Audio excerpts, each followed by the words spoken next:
जी। आपको AIB exam को first attempt में निकालना है।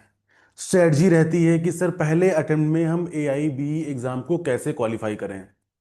नाउ आज हम इस बारे में बात करने वाले हैं कि AIB एग्जाम का सिलेबस क्या होता है, एग्जाम की स्ट्रेटजी क्या होती है, और प्लस एक अनाउंसमेंट जो TCR की साइड से होने वाली है। बेटा सबसे पहले हमें यह समझना है कि जो हमारा AIB का एग्जाम होता है ये किस लिए होता है। तो जितने भी हमारे लॉ ग्रेजुएट्स हैं, अगर उनको कोर्ट में प्रैक्टिस करना है, अपना एनरोलमेंट पाना है, तो वो AIB का एग्जाम देते हैं। सबसे इंपॉर्टेंट बात यह है कि जो AIB का एग्जाम होता है ये बेटा 100 मार्क्स का एग्जाम होता है। 100 क्वेश्चंस रहते हैं इसमें। There is no negative marking. कोई भी नेगेटिव मार्किंग नहीं होती है। नो नेगेटिव मार्किंग, कोई भी नेगेटिव मार्किंग नहीं है। उसके साथ साथ ये open bare act based exam होता है, मतलब कि आपके पास में राइट है कि आप एग्जाम सेंटर पे बेयर एक्ट्स को लेके जाएं। अभी एग्जाम स्ट्रेटजी की बात हम करेंगे, अभी एग्जाम के पैटर्न की बात हम करेंगे, इंपॉर्टेंट सब्जेक्ट की बात हम करेंगे।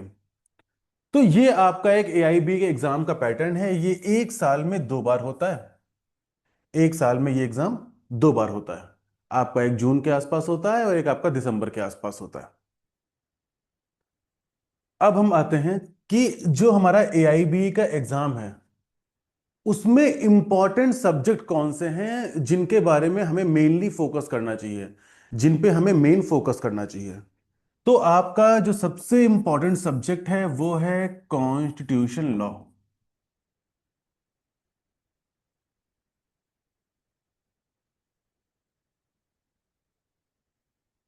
फिर आपका CPC, code of civil procedure 1908, बहुत इंपॉर्टेंट है आपके लिए ये। इसके अलावा हम बात करते हैं CRPC।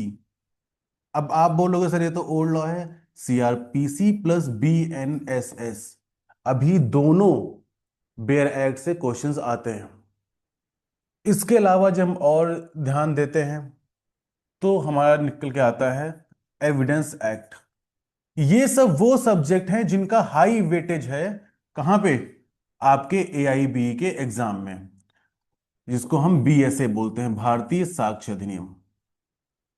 प्लस फिफ्थ नंबर पे आता है आपका फैमिली लॉ। जब हम फैमिली लॉ की बात करते हैं तो यहां पे आपका हिंदू मैरिज एक्ट हो गया, Hindu adoption and maintenance act हो गया, सक्सेशन एक्ट हो गया, प्लस आपका मुस्लिम पर्सनल लॉ भी हो गया। ये सभी लॉज वहां पे कवर होते हैं।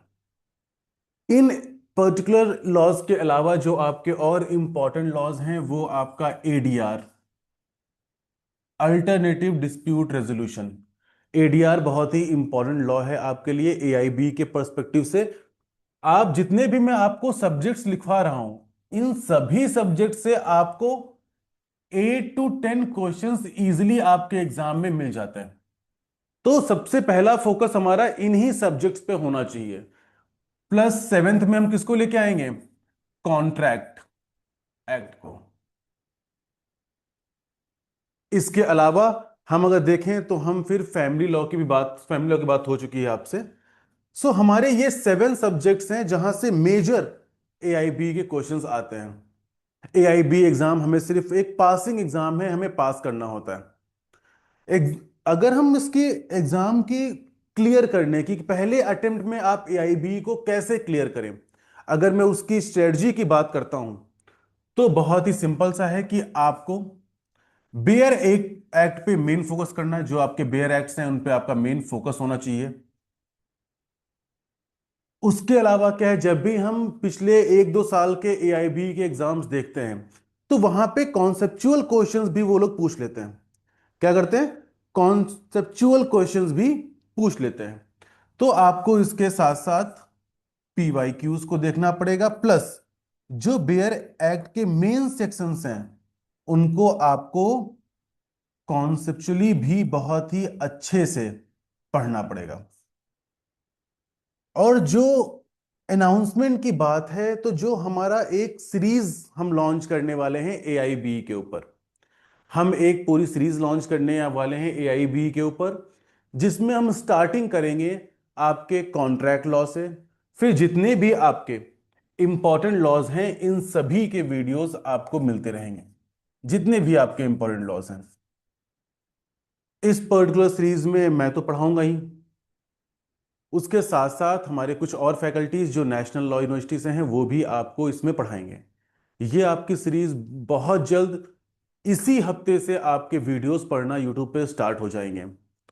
अगर आपको एआईबी से कोई और भी क्वेरी है, आपको कुछ और भी अगर पूछना है, सो आप डायरेक्टली कमेंट बॉक्स में पिन कर सकते हो, या फिर आप दिए गए नंबर पे कांटेक्ट करके एआईबी के बारे में पूछ सकते हो। जो हमारे पढ़ाने का तरीका होगा, वो जो हमने डिसाइड किया है एग्जाम के पैटर्न पे ही होगा। मेनली हम इन्हीं एरियाज पे फोकस करेंगे, टारगेट करेंगे, बिकॉज जो हमारा एम रहेगा वो ये रहेगा कि आपको हम कैसे पहले ही अटेम्प्ट में एआईबी को क्लियर करवा दें, उस एग्जामिनेशन को क्लियर करवा दें। जल्दी ही आपकी वीडियोस आने वाली हैं, सो स्टे ट्यून्ड। आप चैनल को सब्सक्राइब कर लीजिए, बेल आइकन पे क्लिक कर लीजिए कि जब भी कोई एआईबी की नई वीडियो आती है तो वो आपको इजीली मिल जाए। Thank you so much, see you soon all.